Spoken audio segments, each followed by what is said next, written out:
اعوذ باللہ من الشیطان الرجیم بسم اللہ الرحمن الرحیم۔ اللہ کے نام سے شروع جو بڑا مہربان نہایت رحم کرنے والا ہے۔ بنگلہ دیشی پیراملٹری فورس راب سمیت دیگر امریکی پابندیاں چین کو ڈرانے کی کوشش ہیں۔ امریکہ کی طرف سے بنگلہ دیش پر پابندیاں عائد ہونے کے بعد دونوں ممالک کے تعلقات میں سرد مہری دیکھنے میں آ رہی ہے۔ ایک طرف امریکہ سفارتی سطح پر بنگلہ دیش کو نظر انداز کر رہا ہے تو دوسری طرف خود اسے چین کے قریب کرنے کی ٹھوس وجوہات کا سبب بھی بن رہا ہے۔ بنگلہ دیش سے امریکی دوری کا پس منظر کیا ہے؟ یہ معاملہ سن 2010 کا ہے کہ جب بنگلہ دیش نیشنل پارٹی BNP کے رہنما چودھری اسلم اچانک لاپتہ ہو گئے۔ اچانک لاپتہ ہونے کے الزام بنگلہ دیش کی سب سے مقبول پیراملٹری فورس راب یعنی ریپڈ ایکشن بٹالین پر لگایا گیا۔ چودھری اسلم ایک بہت ہی باکمال رہنما تھے، لیکن آج تک ان کا کوئی سراغ نہیں مل سکا۔ دوسرا بڑا مقدمہ عوامی لیگ کے بڑے ناقد الیاس علی کا ہے، جو سن 2012 میں اپنی گاڑی کے ڈرائیور کے ساتھ لاپتہ ہو گئے۔ اس واقعے کا الزام بھی ریپڈ ایکشن بٹالین پر لگایا گیا۔ امریکہ نے راب پر سیاسی رہنماؤں کو جیلی مقابلوں میں ہلاک کرنے کا الزام عائد کیا ہے اور کہا ہے کہ سن 2009 سے اب تک سینکڑوں اہم افراد کی پراسرار گمشدگی کے پیچھے اس نیم فوجی دستے کا ہاتھ ہے۔ لیکن جمعے کو امریکہ نے نہ صرف اس نیم فوجی دستے پر پابندی لگا دی، بلکہ بنگلہ دیش پولیس کے ساتھ اعلیٰ افسران کے امریکہ میں داخلے پر پابندی لگا دی۔ یہ سب انسانی حقوق کے عالمی دن کے موقع پر ہوا۔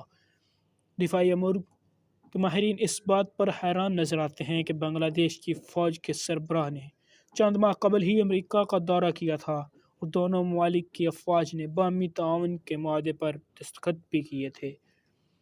اس دوران فروری میں امریکن محکمہ خارجہ کے نمائندے نے بھی بنگلہ دیش کا دورہ کیا تھا۔ گزشتہ ہفتے امریکی صدر جو بائیڈن نے ورچوئل ڈیموکریسی سمٹ کا انعقاد کیا، جس میں انڈیا سمیت 110 ممالک کے سربراہان مملکت نے شرکت کی، لیکن بنگلہ دیش کو اس میں مدعو نہیں کیا گیا۔ یہ ایک ایسی پیش رفت تھی جس پر جنوبی ایشیا کے امور پر گہری نظر رکھنے والے ماہرین بھی حیرت میں ڈوبے رہ گئے۔ حیرت کی ایک وجہ تو یہ تھی کہ امریکہ نے پاکستان کو اس تقریب میں شرکت کی دعوت دی، لیکن پاکستان نے اس شرکت سے معذرت کر لی۔ تاہم امریکہ نے اس کانفرنس میں شرکت کے لیے چین اور بنگلہ دیش کو مدعو نہیں کیا۔ بنگلہ دیش نے امریکی سفارت خانے کے سفیر کو طلب کر کے ان واقعات پر برہمی کا اظہار کیا۔ بنگلہ دیش کے وزیر خارجہ نے ایک طنزیہ بیان جاری کرتے ہوئے کہا کہ امریکہ اس تقریب میں صرف کمزور جمہوری ممالک کو مدعو کیا ہے، جبکہ بنگلہ دیشی وزارت داخلہ کا الزام ہے کہ امریکہ نے ریپڈ ایکشن بٹالین پر پابندی صرف سنسی خیز اور مبالغہ آمیز میڈیا رپورٹس کی بنیاد پر لگائی۔ دونوں ممالک کے درمیان بگاڑ کیسے پیدا ہوا؟ ماہرین کا کہنا ہے کہ امریکہ ہمیشہ بنگلہ دیش کے ساتھ بہتر تعلقات کا خواہاں ہے تاکہ وہ جنوبی ایشیا میں چین کے منصوبوں کو روک سکے۔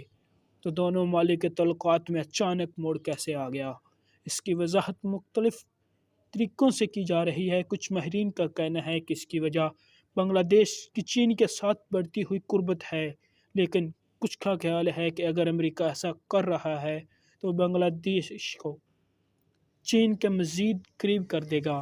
ماہرین اس بات پر بھی حیران ہیں کہ بنگلہ دیش امریکہ کو بڑے پیمانے پر ریڈی میڈ ملبوسات برآمد کرتا ہے، اور یہ بھی کہ وہ بنگلہ دیش کی پولیس اور فوج کے افسران کو تربیت دیتا رہا ہے۔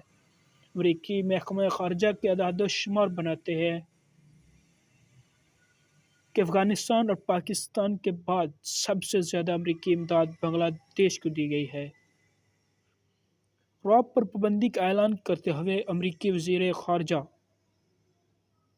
انتھونی بلنکن نے واضح کیا ہے کہ انسانی حقوق ان کے خارجہ پالیسی کا اہم حصہ رہیں گے۔